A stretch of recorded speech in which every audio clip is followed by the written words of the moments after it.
Bill O'Neill, winner, winner, winner. Bill O'Neill advances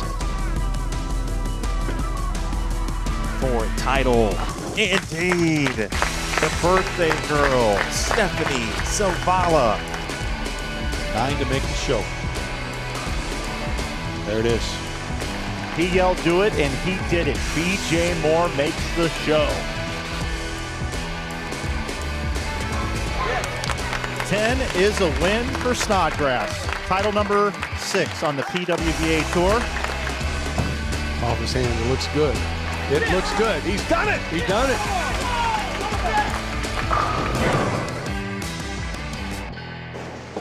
From wonderful and beautiful Las Vegas, Nevada, it is the first major of the PWBA season. It is time for the USBC Queens, and it is live from Gold Coast Hotel and Casino. Emil Williams Jr., Chase Kaufman, as we get you underway with practice session number 1 here in the week, as players, of course, get prepared to attack this lane condition. Of course, we'll talk about that here in just a little bit. But most importantly, the opportunity to win the season's first major is now upon us, and a tiara awaits one player who will figure out a way to maneuver the match play bracket. Of course, 15 games of qualifying before we can even get to that point. So that's on the line, and just from the early looks of things, looks like perhaps some higher scores could be in the works as we look forward to watching this thing unfold. We've got, of course, past champions in the field, but perhaps someone looking for a tiara, someone who could win their first major championship or their first title in general. All of the above.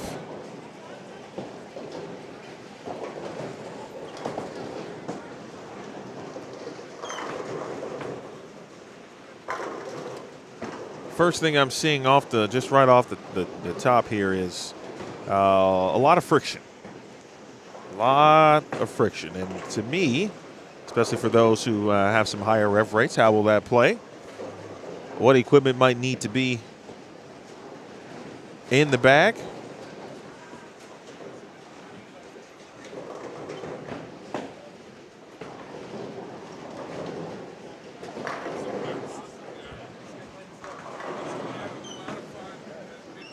Take a look at 37, 38, 39, and 40. Jillian Martin, Julia Bond, Brandy Calderon, Carson Lukosius,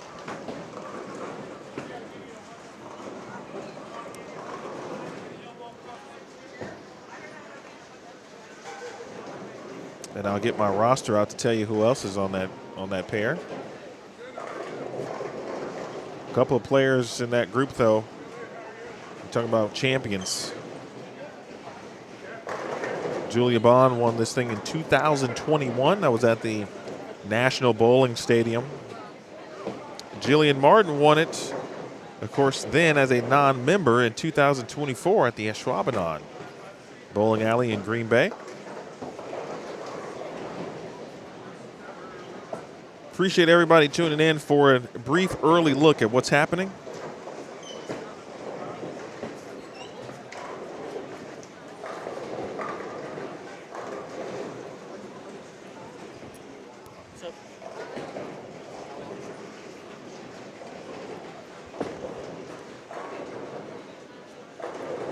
Brady Calderon. Let's see where Carson Lukosius is taking some early shots here. I'm thinking players will definitely they're going to be right at 15. And I got to tell you, with the amount of lanes that are going to be in use, I mean, the full bowling center, more or less, will be in play. Gold Coast is a 70-lane facility. So the burn squads may not end up being the quote-unquote burn that a player might be anticipating or used to seeing. Now, obviously it won't be on the fresh, but I think there'll still be plenty of oil. It will be, or will matter, how far left the first squads do get, but just based on early look, it doesn't seem to me that anybody should be left of 15 to start. even with higher rev rates. And, you know, you can figure out bowling ball layouts, cover core combinations to help keep you, you know, right of 15. This is a high line at center, though, so there is friction kind of built in here at Gold Coast.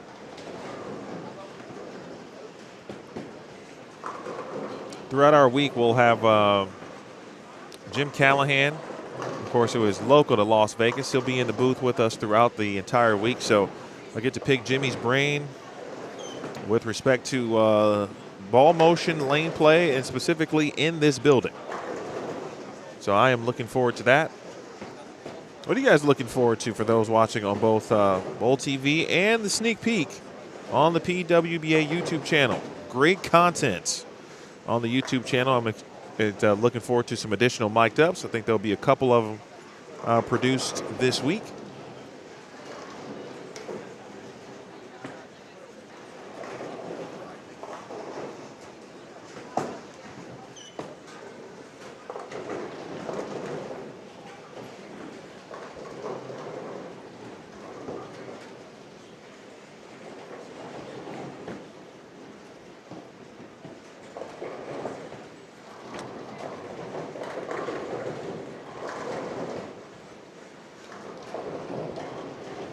With that friction we talked about, this lane pattern, 38 feet in length with 30.85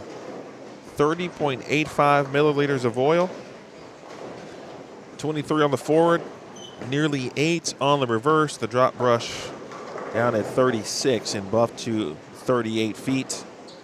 It is 1.85 to 1. It does look slightly asymmetrical.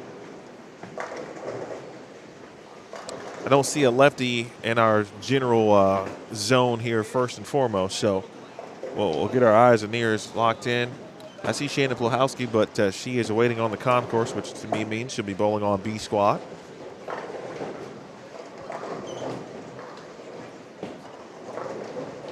There'll be some, right, there's some places where you won't be able to play just off the bat, right? But again, you know, if you're dialed in trying to play 20 on the fresh game one, there truly will be no need to do that, it looks like. Find a way to move your feet right, and you got to be, you know, somewhere between, I think 5 and 15 is just open for you. And how you elect to kind of see your bowling ball shape off the pattern is going to be up to you, up to the player. Early thoughts indicate where 1 and 2, right? If you're getting your ball to 1-2 and feeding it there, that does not seem to be a good place to play. So keeping a 1-2-3 perhaps out of play and maybe making your gutter, quote unquote, down lane somewhere in that 4-5-6 territory. This is the kind of pattern that makes me want to bowl, because as a player, this was right up my my alley, no pun intended.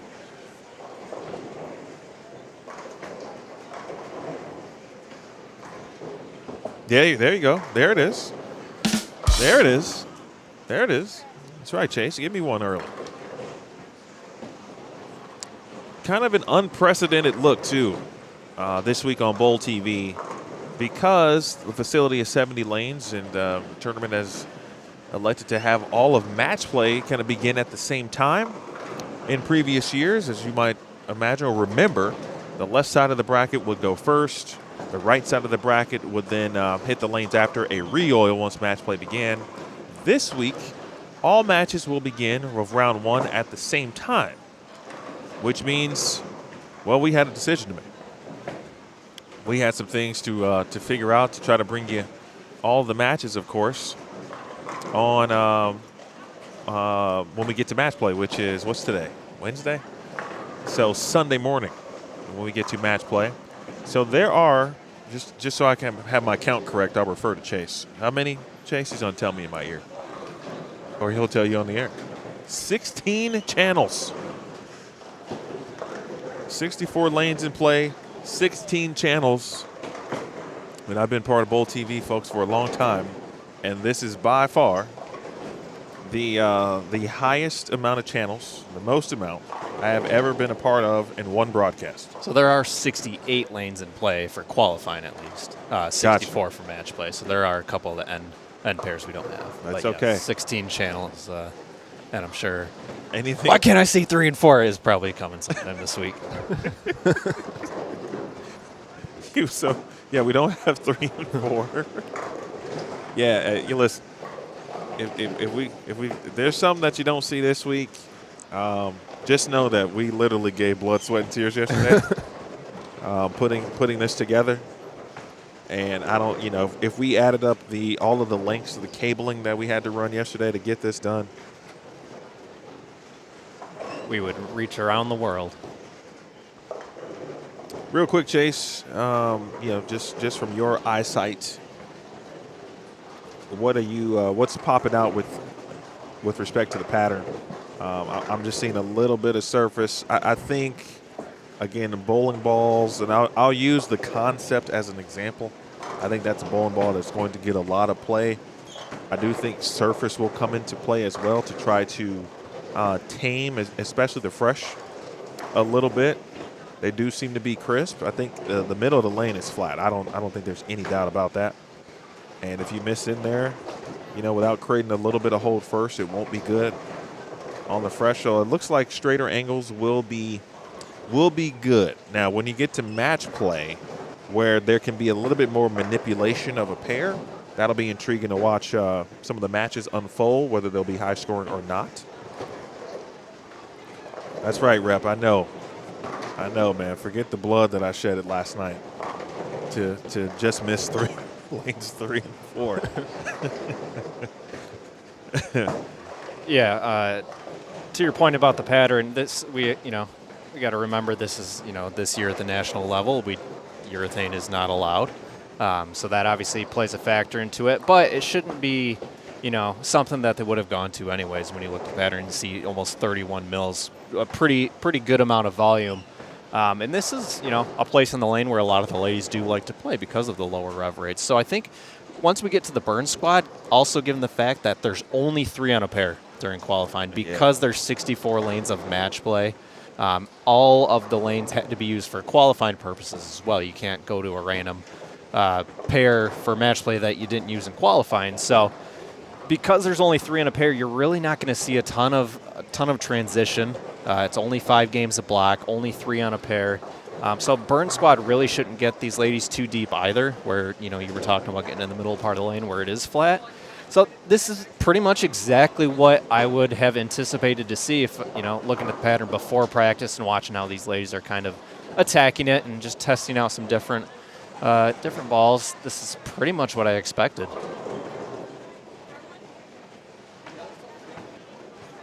I think the only thing that could possibly, make it a little tough is if they decide to, and it depends on, each bowler, is if they decide to put a good amount of surface on their bowling balls to kind of navigate through that 30 mils. But because so much of that volume is in the middle of the lane, I don't think we'll see a lot of surface. But if they do, the fronts could get a little dry to where, they're either forced to get into a cleaner ball or move left. I would assume they're probably going to choose the cleaner ball to stay in the part of the lane where it's going to give them the most margin of error.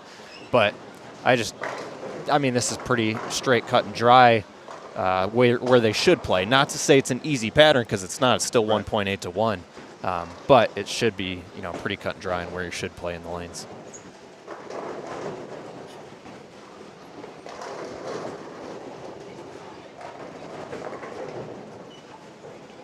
So if we sometimes do a quad box, and the way you have to do a quad box is it only works because it's a quad box, because it perfectly can fit 4 into 1, upper quadrant, quadrant, quadrant, quadrant. That means 16 would also work, because you just fit each quadrant of 4 with its own quadrant of 4. So what would that be called? What is the 16 box? I know it's like quad box, quinta box, whatever. So what does 16 get up to? We'll have to test that. Well, actually we can't, because we can't bring in that last channel all the way down there, because it's a Mevo. So it'd have to be 15, and maybe I could put like a picture of JT's face or something. That'd be bottom right. That would be appropriate. I think I might try just to see what happens. They would get choppy but I kind of want to see what it looks like. Templates, here we go.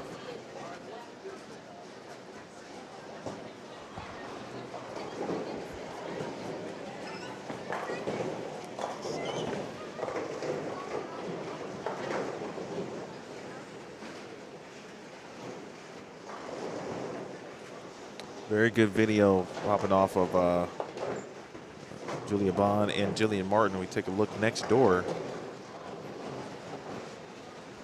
Just saw Nor Johansson, Peppy Consteri were practicing a lot on 33 and 34. They were actually practicing in the building yesterday together after taking some photos and doing a little bit of media day work. Thanks to Curtis Von Kruger and Caleb Smiley, also Devin Washington and Robin Graves for helping produce the multiple aspects of Media Day. We had a mini Media Day last week in northern Colorado. Big thanks to Zach Endress and his entire staff for a great week in Greeley, Colorado. And then some additional, of course, items with respect to Media Day this week here.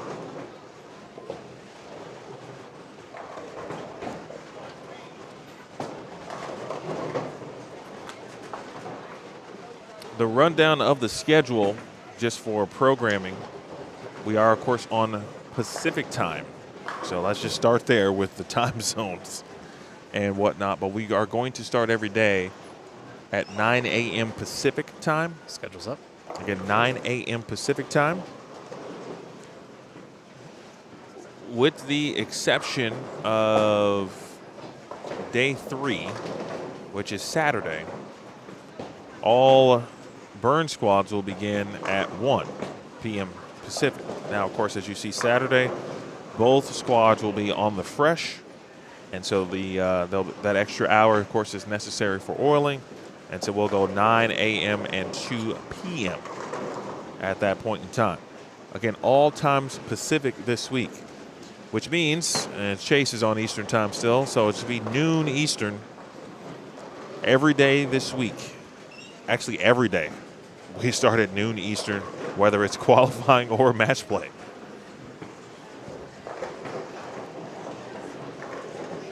And on Tuesday afternoon, Tuesday evening, Eastern time, 6 p.m. Eastern, we will have the live televised finals of the USBC Queens. It will be on CBS Sports Network.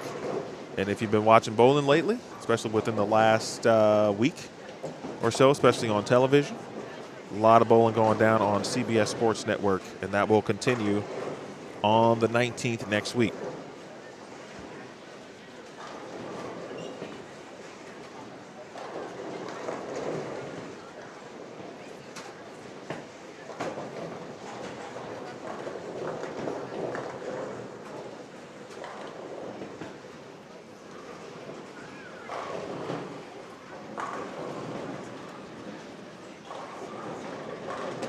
All right, Chase was cooking. He's still cooking.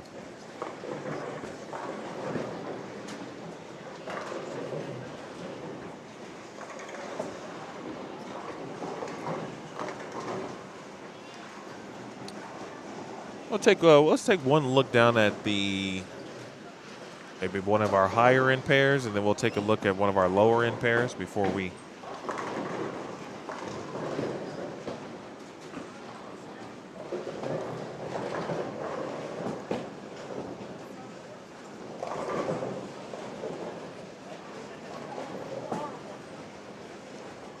Down to 53 or through 56.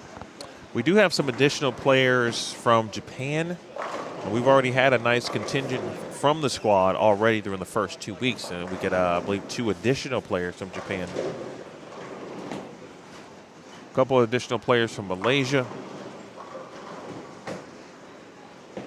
Already seeing some players who we don't get a chance to see very often, representing other countries like Venezuela, for example.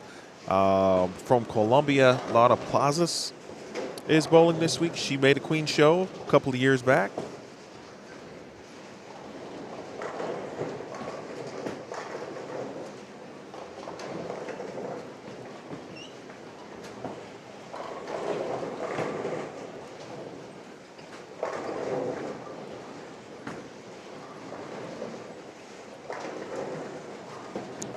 Hazira Romley, who made the show last week. I'm sorry, last year, not last week. Last year at the Queens. She is back to participate in this year's Queens. She's also from Malaysia. One player to keep an eye on. She's going to be bowling in the B squad, and that is Shannon Sellens. And Shannon, of course, does not bowl full time, but whenever she comes out to bowl a major, which is generally what she does compete in at this point, she's always a factor. So that's another player to keep an eye on. Talked about Japan and Akiri and Rio Watanabe.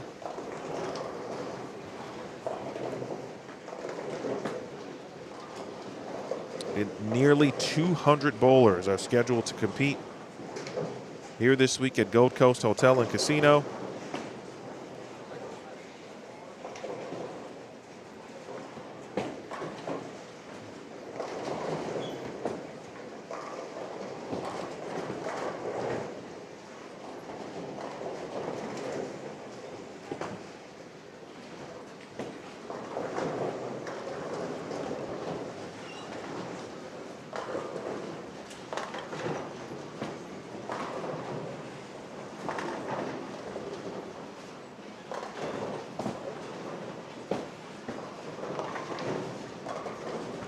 There's Liz Johnson on your left, down on the low end now. Dasha Kovalova also in that pair.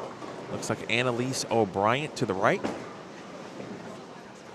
Looks like Daria Payonk also on that left side. Well, I could see Annalise having a field day, honestly, with respect to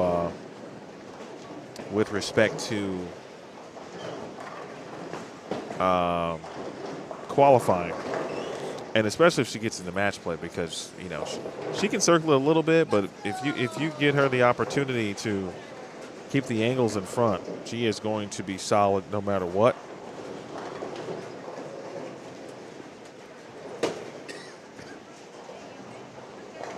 We got a long way to go before we even can think about the bracket. Yeah, but if you were, as a fan, and you just think about some of your dream quote-unquote matchups that you'd like to see in a Queens bracket, with so many great players, both from the veteran aspect, the legendary aspect, and then some of these young legends that are starting to create and build for themselves, and even those in between. It's going to be a great week.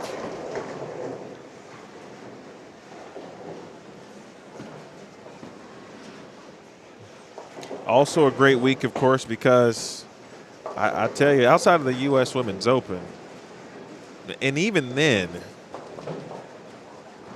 you know, whoever you choose for pursuit for the pins, you know, you're basing it on some things where, you know, players who are good at a lot of things, but mostly being able to keep it in play, make spares, right?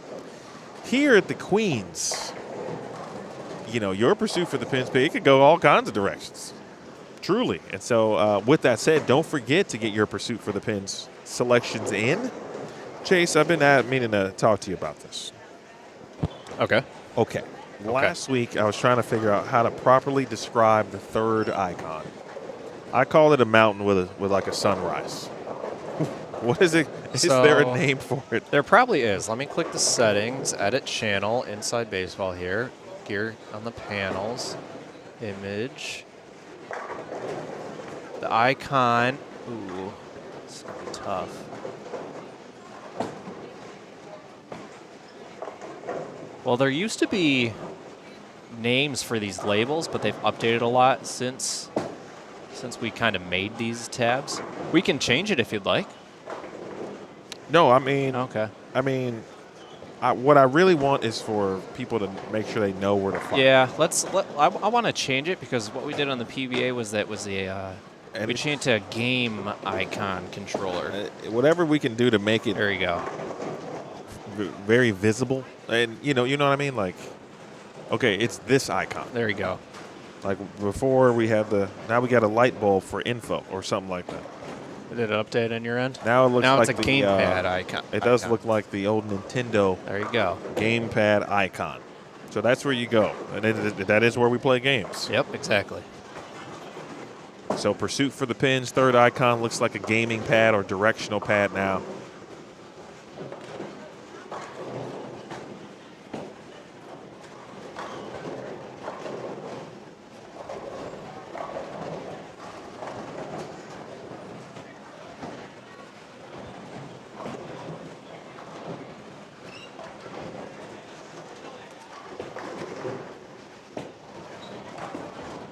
Appreciate the viewers in our early peek into practice on the PWBA YouTube channel.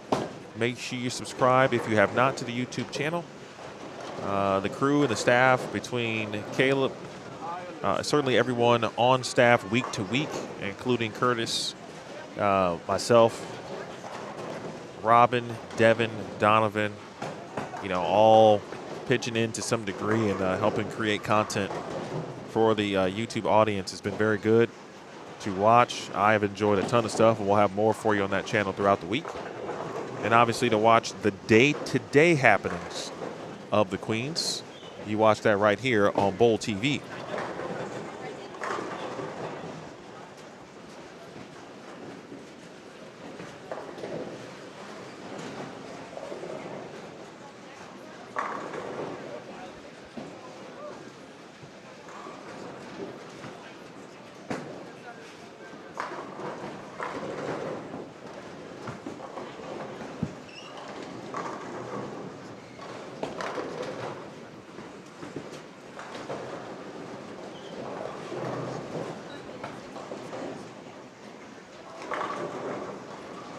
So, folks, with that said, we will step aside. We, as in Chase and I, but bowling will still take place. You'll still be able to watch the rest of practice.